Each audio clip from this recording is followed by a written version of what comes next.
Shalom warga kerajaan, senang sekali bisa berjumpa kembali di dalam acara Kingdom Insight His Gift for You.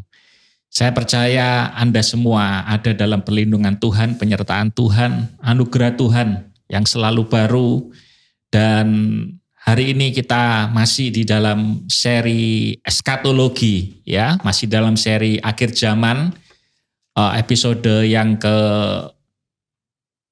terakhir, ya, episode yang terakhir setelah kita 4 seri berturut-turut membahas tentang eskatologi, maka hari ini kita akan membuat sebuah conclusion, ya, kesimpulan, ya, tentang bagaimana sikap hidup kita di akhir zaman ini. Saya percaya seri-seri sebelumnya yang sudah Anda saksikan, yang sudah Anda lihat pasti sudah menjadi berkat bagi hidup Anda, minimal menambah wawasan, dan bukan hanya menambah wawasan, tapi bisa meningkatkan iman kita, meningkatkan keyakinan kita kepada Tuhan, dan tentu boleh menjadi berkat bagi kita semuanya. Ya. Dan saya sambut hari ini, welcome Koden. Shalom. Shalom, apa Puji kabar? Tuhan. Kabar luar biasa, selalu luar biasa. Dalam keadaan biasa pun tetap harus percaya luar biasa segala sesuatunya. Iya. Sebab Allah kita luar biasa. Amin. Iya. Hidup selalu ada tantangan, Koden, ya. Ya, tapi lewat tantangan itu justru kita mengalami Dia di dalam kehidupan betul, kita. Ya kan? Dan mengajarkan kita untuk tetap teguh di dalam Tuhan. Betul khususnya sekali. Di akhir-akhir zaman ini, Koden, ya. Ya. Bagaimana tentang sikap hidup kita di akhir zaman ini? Betul. Jadi setelah kita mempelajari apa yang kita percaya, maksudnya ya ini istilah teologikalnya ya, itu eskatologinya kita, gitu, yang kita percaya, betul, yaitu seri-seri sebelumnya yang berbicara tentang pengangkatan dan kemudian bagaimana nanti Yesus datang sangkakala berbunyi, kita diangkat 2 kali 3,5 masa, kita akan datang kembali bersama dengan Dia, kerajaan 1000 tahun, ya, and then kemudian tahta putih, ya kan, lalu masuk dalam kekekalan, ya. Nah, hari ini kita akan membahas satu topik yang tidak kalah penting, sebagai yaitu sebuah seri penggembalaan, dari gereja. Betul, sebab kan in between atau antara masa ini dan sampai nanti sangkakala berbunyi, what should we do? Apa yang harus kita lakukan? Betul, ya, itu yang paling penting, ya. Iya, jadi kalau yang kita sudah lihat di minggu-minggu sebelumnya kan mengajarkan kepada kita kira-kira apa saja yang bakal terjadi di depan kita. Ya, tapi sementara kemudian hal yang seperti itu mulai tergenapi dan datang. Nah, yang tidak kalah penting adalah sikap yang bagaimana yang harus kita miliki, ya kan, gitu. Jangan sampai kita kehilangan iman, begitu ya? Ya, kehilangan iman, kehilangan juga kesempatan, dan juga kita berpikir bahwa either way kan, biasanya orang mikir masih lama.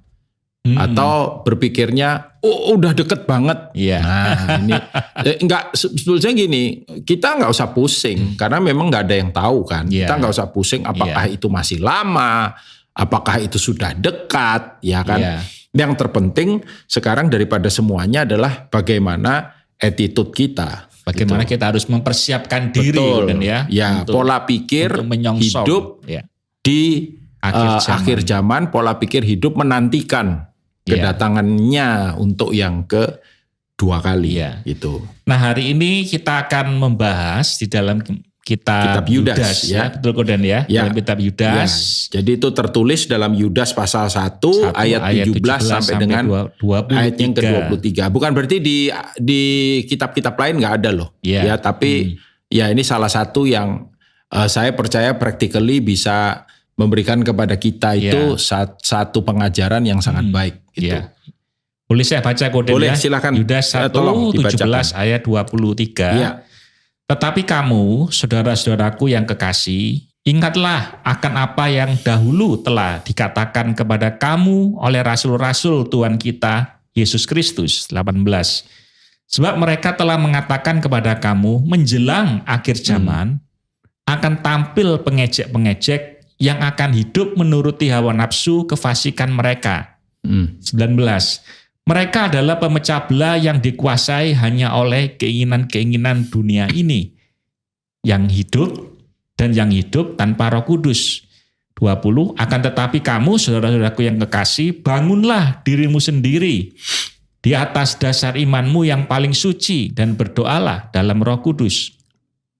21. Peliharalah dirimu demikian dalam kasih Allah sambil menantikan rahmat Tuhan kita Yesus Kristus untuk hidup yang kekal. 22. Tunjukkanlah belas kasihan kepada mereka yang ragu-ragu. 23. Selamatkanlah mereka dengan jalan merampas mereka dari api. Tetapi tunjukkanlah belas kasihan yang disertai ketakutan kepada orang-orang lain juga. Dan bencilah pakaian mereka yang dicemarkan oleh keinginan-keinginan dosa. Ya. Nah, kemudian di sini memang dijelaskan begitu ya. Dijelaskan tentang bagaimana kita harus hidup di dalam akhir zaman ini. Kira-kira kalau menurut Koden ya, dari ayat-ayat ini menjelang akhir zaman dikatakan akan tampil beberapa orang gitu Koden ya. Iya. Beberapa tipe orang. Betul. Ya. Ini maksudnya seperti apa Koden? Karena itu gini, kalau kita lihat ayat-ayat yang baru saja tadi dibacakan oleh Pak Roy ya, maka setidaknya saya melihat kita bisa menemukan beberapa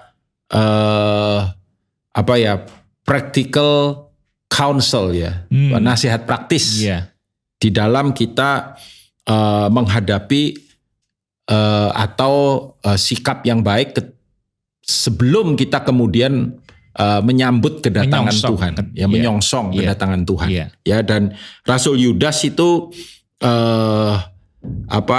kita kalau ngomong Yudas ini rada-rada negatif karena Yudas Iskariot, padahal nama Yudas itu nama umum ya. Yuda, Yudas, Yehuda, Yahudi, Jude itu sebetulnya sama ya.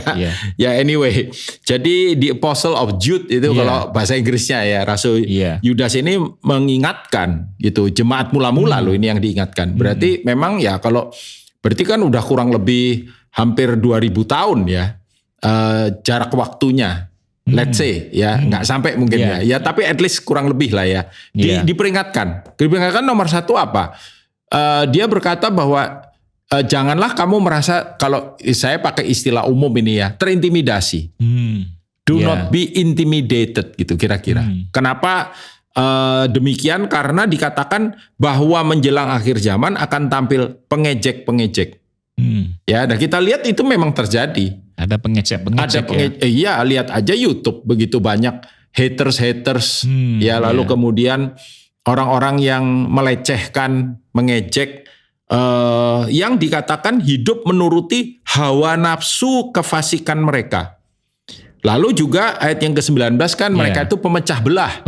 Ya, pengejek, pemecah belah yang dikuasai oleh keinginan dunia dan yang hidup tanpa Roh Kudus. Iya. Artinya apa? Kalau hidupnya tanpa Roh Kudus berarti dia hidup dengan daging, bukan lead by the Spirit, tapi lead by their flesh ya, lewat kedagingan mereka. Nah, kelihatannya orang-orang yang seperti ini itu seenaknya, hidup seenaknya, ngomong seenaknya, bersikap seenaknya, berperilaku seenaknya, dan kita sebagai orang percaya itu seringkali tergoda. Either way, kemudian mengikuti cara mereka, mengikuti cara hidup mereka. Mana katanya mau datang, mana dan lain sebagainya. Atau dia mengajarkan bahwa akan ada yang datang, tapi bukan dia, gitu. Ya kan? Atau kemudian mempertanyakan, meragukan. Nah, semuanya itu disampaikan dengan sikap yang melecehkan. Dikatakan pengejek. Nah, kalau kita terintimidasi dengan sikap yang seperti itu, maka kita juga akan nomor satu bisa mempertanyakan, meragukan ya. Lalu yang kedua, kita bisa jadi terpancing untuk kemudian membalas jahat dengan jahat. Padahal Tuhan bilang jangan balas kejahatan dengan kejahatan. Nah, kita tahu musuh utama kita siapa. Musuhmu bukan darah dan daging. Jadi kita mesti tahu bahwa ada spirit yang bekerja di balik orang-orang yang seperti ini. Kita nggak boleh terintimidasi sama orangnya. Tapi yang kita perangi itu adalah spiritnya. Gitu. Istilahnya orang-orang ini bisa menjadi trigger, Goden ya. Trigger. Ya, bisa menjadi pemicu begitu ya. Pemicu betul. Bagi kita untuk hidup dalam kebodohan mereka atau seperti mereka. Yang ketiga gitu ya. Bisa demikian. Kok enak ya dia berbuat jahat tapi fine-fine aja tuh hidupnya. Dia seenaknya ngomong apa, tapi kok saya tak nyebrang aja gitu. Ikut. Ya kan seperti Pemasmur pernah berkata, sia-sia aku hidup takut akan Tuhan. Karena mereka yang istilahnya menganiaya orang benar, hidup seenaknya, bahkan menghujat Tuhan, mereka menjadi gemuk dan segar, mereka hidupnya diberkati dan lain sebagainya. Akhirnya dia tergoda untuk kemudian menjadi seperti mereka, gitu. Makanya di akhir zaman ini Alkitab memperingatkan kepada kita agar kita bisa teguh dan kokoh ya di dalam kebenaran dan percaya kita akan Dia, sehingga kemudian hal-hal yang seperti itu tidak perlu menjadi intimidasi buat kita. Memang sudah ditulis, gitu. Jadi kita kalau lihat gitu kita ketawa aja kan. Iya memang. It is written dibilang begitu, ada tertulis, tapi bukan ada tertulis yang Yesus ngomong. Ya ada tertulis memang bahwa akan muncul satu hari atau dan ini sudah, kalau Yudas yang nulis berarti sudah dari zaman gereja mula-mula yang model kayak begini udah ada. Faktanya sudah ada. Betul. Begitu, ya. Sampai dengan hari ini orang-orang yang melecehkan Kristus, orang-orang yang melecehkan kekristenan, orang-orang yang menghina dan lain sebagainya. Hidup dalam kedagingan.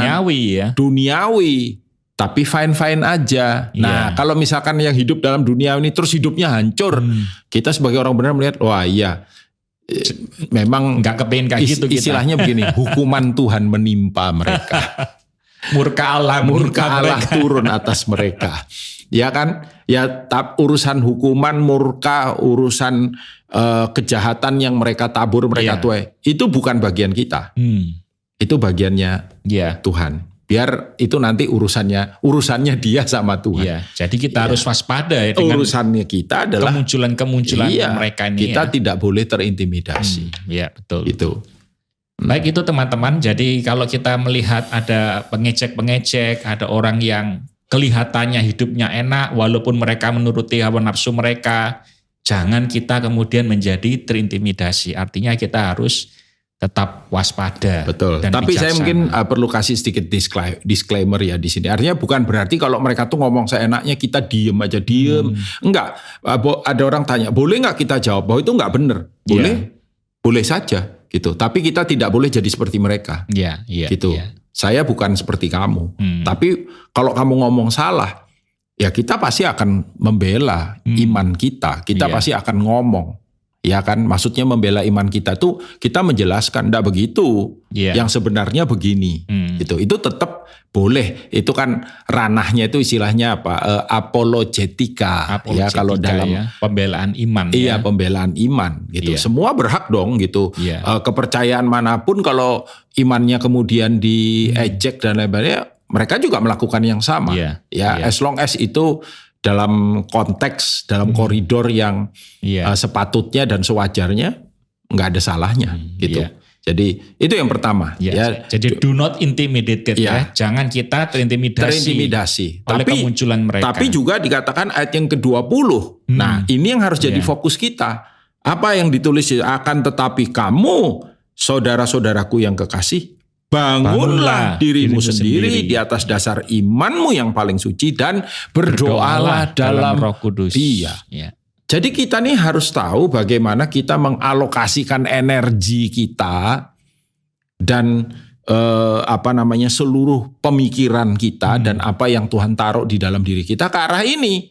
Jangan dipakai untuk hal-hal yang tidak semestinya. Kita menghabiskan energi kita untuk hal-hal yang tidak penting, apalagi tadi itu energi kita habis untuk menghadapi intimidasi yang seperti itu, orang-orang yang menuruti hawa nafsu, orang-orang yang dipimpin daging dan tidak dipimpin roh. Sebaliknya Alkitab berkata kita harus membangun diri kita di atas dasar apa? Iman yang paling suci. Yang paling suci gitu.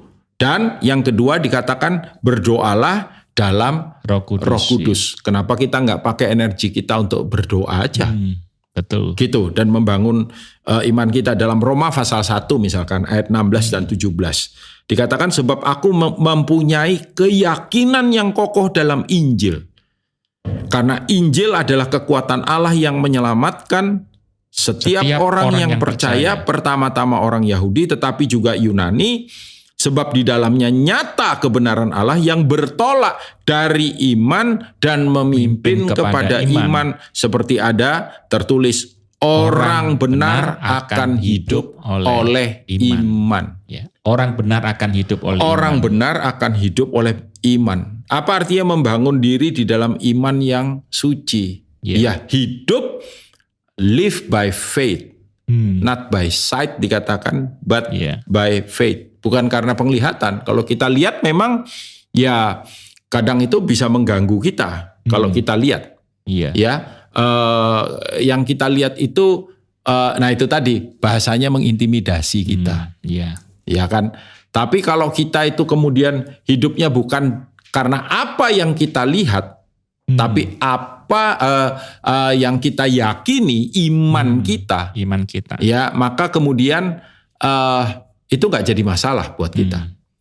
Dan di sini dengan jelas ditulis tadi itu hidup itu from faith to faith. Dari iman kepada iman, bertolak kepada iman. Iya betul. Jadi artinya apa? Ini sih adalah sesuatu yang setiap hari kita harus praktekkan, kita harus lakukan, kita harus latih. Nah, kemudian bagaimana caranya supaya kita bisa hidup di dalam iman? Ini mungkin ya practically buat kita ya. Roma 10 ayat 17. Roma 10 ayat 17. Salah satunya yang signifikan kebenaran dikatakan. Jadi iman timbul dari pendengaran. Ya. Pendengaran apa? Bukan gosip. Atau bukan Twitter sembarangan. Artinya pendengaran itu kan tidak hanya mendengar kita secara fisik telinga kita tapi mendengar dalam pikiran. Kita baca itu kita juga betul ya. We hear something gitu inside us ya, dalam kita. Atau ketika kita ngobrol, berbicara. Makanya hati-hati dengan siapa kita bersekutu. Kita boleh kenal banyak orang, tapi kalau bersekutu harus dipilih. Ya jangan orang-orang sembarangan gitu. Karena apa? Itu akan seperti lagunya Rocky, hati-hati gunakan matamu, telingamu, tangan kita juga. Tangan kita, perbuatan kita. Betul. Hati-hati dengan siapa kita dekat, dengan siapa kita bergaul. Karena Alkitab berkata begini, dan pendengaran oleh firman Allah. Firman Kristus. Firman Kristus. Makanya begini, kenapa baca Alkitab misalkan, itu harus jadi habit. Salah satu kultur kerajaan, budaya kerajaan adalah mencintai firman. Merenungkan firman. Membaca, mengingat, merenungkan, ya kan? Lalu kemudian melakukan termasuk membagikan. Maka Mazmur pasal 1 berkata ayat 3, kamu akan seperti pohon yang ditanam di tepi aliran air yang berbuah itu mulai dari ayat 1 sih ya. Jangan duduk dalam kumpulan pencemooh. Itu kan dikatakan begitu. Jangan duduk dalam kumpulan pencemooh. Ya, orang yang kesukaannya adalah Taurat Tuhan dan yang merenungkan Taurat itu siang dan malam. Maka kemudian ayat 3, ia akan seperti pohon yang ditanam di tepi aliran air yang berbuah pada musimnya, yang daunnya tidak layu dan yang apa saja diperbuatnya berhasil. Ya, daripada energi kita habiskan untuk hal-hal yang kemudian tidak ada gunanya. Gitu. Itu istilah kerennya devotional life. Betul, Koden ya. Jadi kita harus membangun devotional life kita. Disiplin rohani, berdoa, membaca Alkitab, termasuk bersaksi. Ya, itu harus. Itu basic dalam kehidupan kita sebagai orang percaya. Dan, supaya iman kita makin kuat begitu betul, ya, makin teguh ya. Dan Mazmur 1 itu juga ditulis dalam Yosua pasal 1 ayat yang ke-8. Janganlah engkau lupa memperkatakan kitab Taurat ini, tapi renungkanlah itu siang dan malam, dan bertindaklah hati-hati sesuai dengan segala yang tertulis di dalamnya. Maka dengan demikian perjalananmu akan berhasil dan hidupmu beruntung. Terjemahan Amplified sangat, then you shall make your way prosperous, you shall deal wisely, kamu jalani kehidupanmu itu dengan bijak, lalu dikatakan and have good success. Artinya bahwa hidup kita ini bukan berarti kita nggak boleh baca koran, baca berita. It's okay Godani ya. It's okay untuk tapi fokus hidup kita, energi hidup kita itu kita arahkan kepada firman Kristus begitu ya. Jadikanlah firman sebagai filter utama untuk menyaring semua hal yang mempengaruhi kita, yang masuk, yang kita lihat dan yang kita dengar, ya kan, itu semua difilter oleh hal-hal oleh kebenaran firman, hal-hal yang demikian itu oleh kebenaran firman Tuhan. Kalau nggak sesuai buang. Gitu. Karena tidak semua yang ada di dunia ini juga buruk kan, tidak semua. Ada hal yang baik. As long as itu sejalan dengan kebenaran, ada dalam koridor firman lah gitu. Silahkan gitu. Nah, selain membangun iman kita dan berdoa di dalam roh, kira-kira apa lagi Kodan yang bisa kita lakukan sebagai ayat yang ke-21 dikatakan peliharalah dirimu demikian dalam kasih Allah sambil menantikan rahmat Tuhan kita Yesus Kristus untuk hidup yang kekal. Peliharalah dirimu. Watch diri kita. Over yourself. Ya. Tadi salah satu nasihat di atas kan berdoalah dalam Roh Kudus. Berdoalah dalam Roh Kudus. Betul. Saya percaya sekali dengan berdoa dalam Roh. Ya kan, ya ini terlepas dari any theology ya. Jadi saya mengalami itu dalam kehidupan saya dan practically bagaimana kemudian ketika kita berdoa dalam roh kibarabasyakan amat, saya melihat bagaimana roh jahat keluar dari kehidupan orang. Saya melihat bagaimana signs and wonders terjadi. Saya melihat bagaimana jawaban Tuhan secara nyata terjadi. Saya tidak mau kalau saya katakan ya ini disclaimer lagi ya, artinya kemudian ini mengintimidasi teman-teman lain mungkin yang a bit different their theology ya dengan kita ya, tapi gereja kita percaya karunia-karunia roh buah-buah roh itu akan terjadi di dalam hidup kita. Buah roh harus ada dinyatakan dalam apa tanda kita berjalan dalam roh, buah roh. Tapi tidak berarti kemudian karunia roh tidak terjadi. Buah roh dan karunia roh adalah hasil nyata daripada peran Roh Kudus dalam hidup kita. Kan ketika Yesus naik ke sorga dia bilang, aku akan mengirimkan pribadi, penolong, pengajar, penghibur, itu penuntun yang akan membawa kamu berjalan dalam kehendak Bapa. Nah, itulah pribadi itu harus ada dalam kehidupan kita, yang kemudian saya percaya ketika kita hidup memelihara itu, kita menguji kehidupan kita, menjaga kehidupan kita. Nah, kehidupan ini harus dijaga. Tujuannya adalah supaya kita bisa hidup dengan kehati-hatian, hidup dalam kebenaran dan berkenan kepada Tuhan tentunya ya. Karena kan dengan kita menjaga kehidupan kita, termasuk di dalamnya itu kita bagaimana kita menguji kehidupan kita ini, menilai kehidupan kita ini. Kita ini benar nggak sih gitu. Ketika kita misalkan mendapatkan tekanan lalu kita nah kebanyakan ketika tekanan datang orang nggak berespon tapi bereaksi ya. Nah kita bisa berespon ketika kita apa? Watch over misalkan begini, our mind, our emotion. Ya kan? Watch over what we feel. Apa yang kita ada orang yang ngomong sesuatu yang tajam, yang gak enak, yang menyinggung perasaan kita. Kemudian kalau kita lead by the Spirit, kita watch of ourselves ya. Kita pasti akan, no. Daging kita sikat, daging kita ngomong hajar balik, daging kita enak. Tapi kemudian kita bisa buah roh, penguasaan diri misalkan. Bisa mendengar kesabaran suara Tuhan ya. Ya, kita bisa, Tuhan saya mesti kayak apa? bisa menguasai diri, mengendalikan diri kita. Betul. Dalam misalkan Efesus pasal 5 ayat 14 sampai 16. Ya, ayat ini bagus. Dikatakan, itulah sebabnya dikatakan, bangunlah hai kamu yang tidur, bangkitlah dari antara orang mati, dan Kristus akan bercahaya atas kamu. Ayat yang ke-15, karena itu. Jadi bangun dulu dikatakan, bangun dan bangkit dari antara orang mati. Maksudnya biarkan Kristus itu menyatakan dirinya dalam hidup ya kan? kita. Lalu ayat yang ke-15, karena itu. Nah, karena hal itu perhatikanlah dengan seksama bagaimana kamu hidup. Janganlah seperti orang bebal, tetapi seperti orang arif. Bijaksana artinya, arif kan. Dan pergunakanlah waktu yang ada karena hari-hari ini adalah jahat. Ya, kita kan pernah ngobrolin ini di Kingdom Culture ya. Betul, bagaimana hari-hari ini adalah jahat tuh tidak hanya hari-hari ini banyak kejahatan. Kalau kejahatan dari dulu udah ada sejak manusia jatuh dalam dosa kan. Ya, tapi maksudnya hari-hari ini ada jahat gini.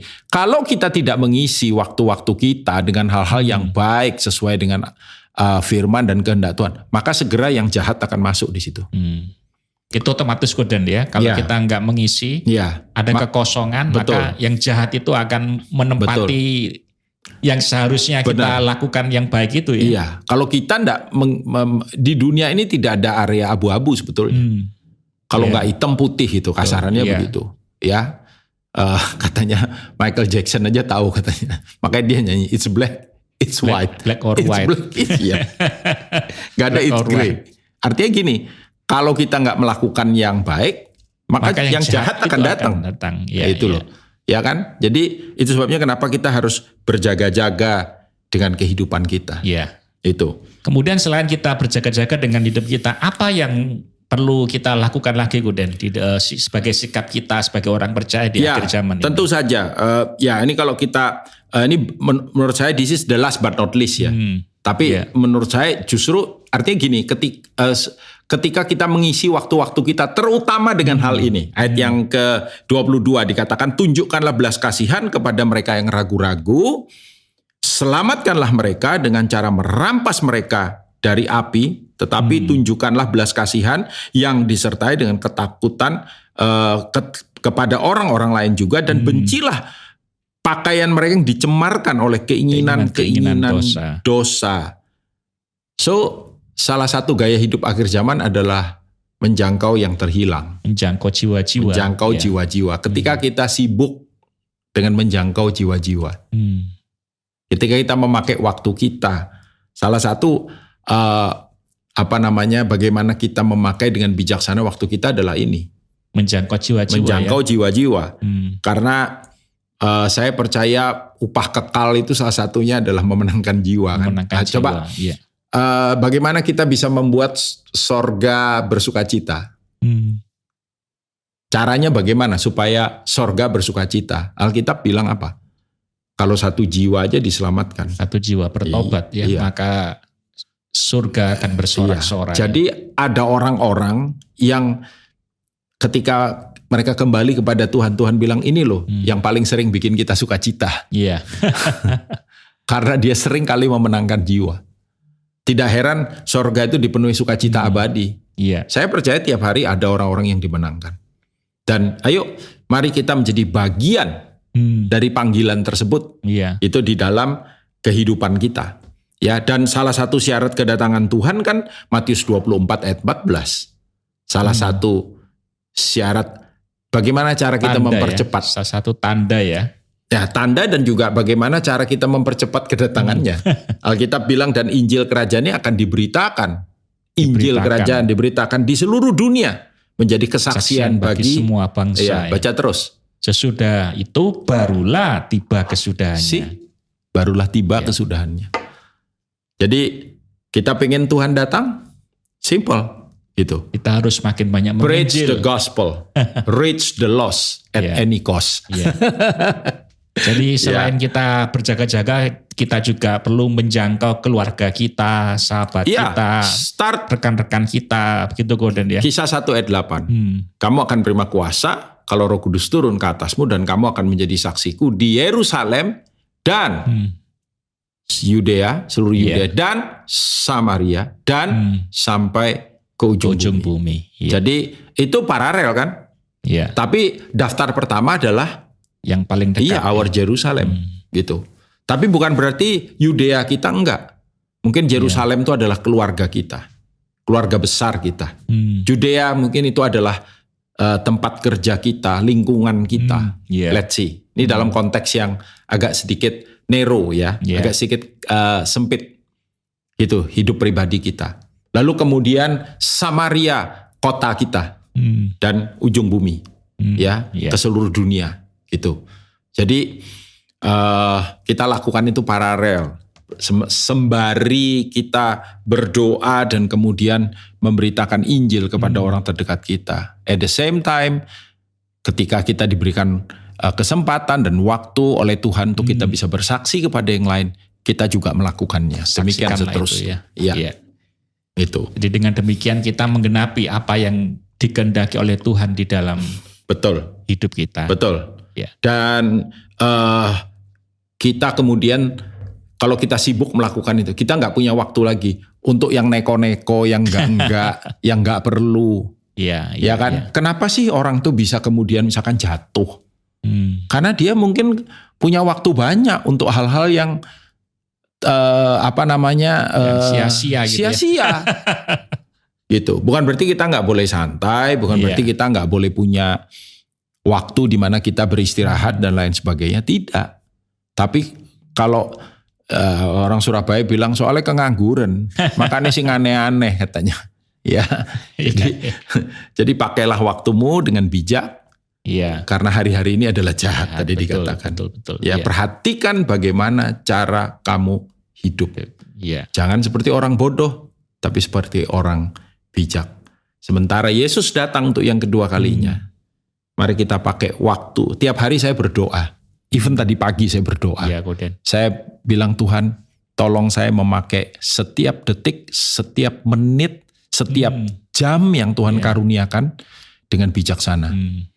Ya. Karena hari-hari ini jahat. Ya, biarlah itu menjadi doa bagi kita semuanya juga. Iya, betul. Baik teman-teman, kita sudah mendengar bagaimana Koden menyampaikan ya sikap hidup kita di akhir zaman. Saya percaya inilah yang perlu kita hidupi ya. Inilah yang perlu kita lakukan ya.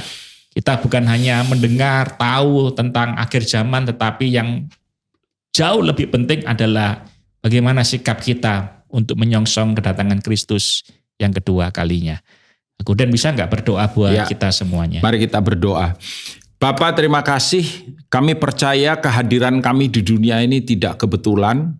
Semuanya ada di dalam rancangan, rencana, dan kendali yang daripada Engkau. Amin. Dan kalau kami boleh hidup di abad yang ke-21 ini. Ya Tuhan. Dan semakin dekat dengan kedatangan-Mu yang kedua kali. Tuhan, tolong kami supaya kami boleh hidup bijaksana. Supaya kami tidak hidup dengan cara yang bodoh. Amin. Dan membuang waktu yang Tuhan percayakan dengan sia-sia. Bahkan melakukan hal-hal yang sia-sia. Kalau sebelum-sebelumnya kami mengerjakannya tanpa kami mengerti Tuhan, ataupun kami bersalah di dalam menggunakannya, Tuhan ampuni kami. Tetapi kami berdoa untuk hari-hari ke depan. Minta Roh-Mu yang kudus menuntun, memimpin, menyertai kami. Amen. Supaya kami juga terus membangun iman kami di atas dasar yang paling suci. Dan hidup di dalam takut dan kasih akan Engkau. Ya, tuntun kami dengan Roh-Mu yang kudus, pimpin kami untuk memakai setiap waktu yang Tuhan percayakan dan bawa dalam kehidupan kami. Sekali lagi Tuhan, dengan bijaksana. Agar hidup kami adalah hidup yang berkenan dan boleh berbuah lebat bagi kemuliaan nama-Mu. Kami berdoa, kami boleh mengasihi Engkau dan mengasihi firman-Mu. Kami di dalam Engkau, kami di dalam firman-Mu, dan firman-Mu penuh di dalam kami. Maka kami percaya, Tuhan, kehidupan kami ada kehidupan yang kuat, yang kokoh di dalam Engkau, sambil kami menantikan kedatangan-Mu yang kedua kali. Terpujilah nama-Mu. Kami mengucap syukur dalam nama Yesus, berkat-Mu atas umat-Mu. Amin. Amin. Puji Thank Tuhan. you Koden untuk waktunya yang sangat berharga ini. Sama-sama. Haleluya. Saya percaya perbincangan kita boleh menjadi berkat bagi kita semuanya. Amin. Baik warga kerajaan, demikianlah seri yang terakhir ya tentang akhir zaman, bagaimana sikap hidup kita di akhir zaman. Saya percaya seri ini boleh menjadi berkat bagi kita semuanya. Oleh karena itu jangan lupa selalu nantikan program Kingdom Insight His Gift for You.